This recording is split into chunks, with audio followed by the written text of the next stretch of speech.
안녕하세요. 그린피스 해양보호 캠페이너 김지우입니다.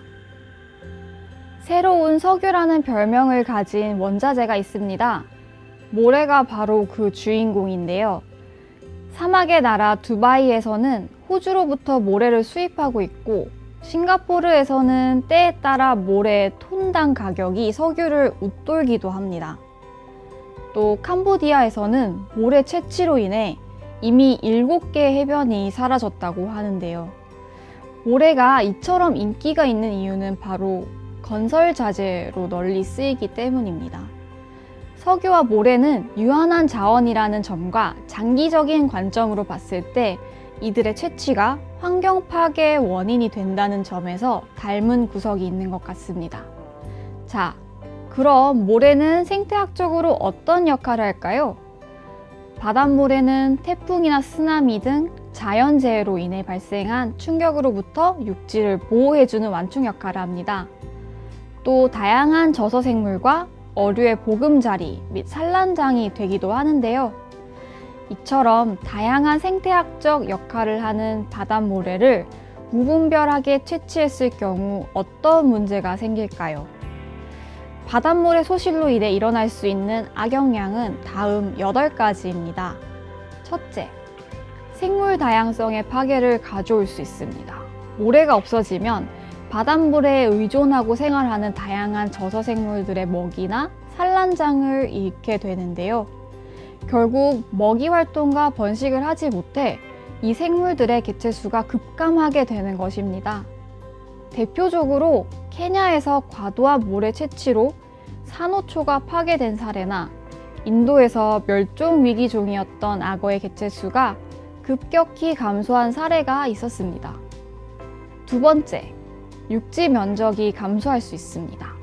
내륙과 연안을 따라 모래가 지속해서 유실되면 장기적으로 육지 면적이 줄어들기도 합니다. 실제로 인도네시아에서는 이미 수개의 섬이 사라졌고, 이로 인해 국경선이 변경되기도 했습니다. 셋째, 모래의 소실은 수자원 기능에도 영향을 줍니다. 모래가 급격하게 감소하게 될 경우 바다의 해류 변경 등 흐름의 변화를 일으켜 홍수를 자연적으로 조절해주는 기능이 저하될 수 있습니다. 넷째, 물의 공급에도 영향을 미칠 수 있습니다. 모래가 소실되면 지하 수면이 낮아지고 이는 수자원 순환에 영향을 미칩니다. 지하 수면이 낮아지면 모래를 비롯한 침전물이 상류에서 하류로 이동하는 물의 순환을 방해하게 되는 것이죠. 또 골재로 쓰이기에는 너무 미세한 모래의 경우는 필터를 빠져나와 물의 탁도를 증가시키는 역할도 합니다.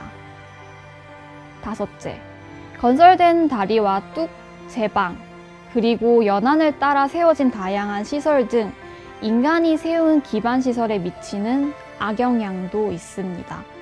유실된 모래로 인해 지반 평형이 무너지면서 인근 공공기반시설이 중심축을 잃고 금이 가고 기울어지거나 심한 경우에는 시설이 무너질 수도 있는 것입니다. 여섯 번째는 기후변화에 미치는 영향입니다. 채취된 모래와 골재를 운반하는 데 따른 탄소 발생량은 결코 무시할 수 없는 양입니다.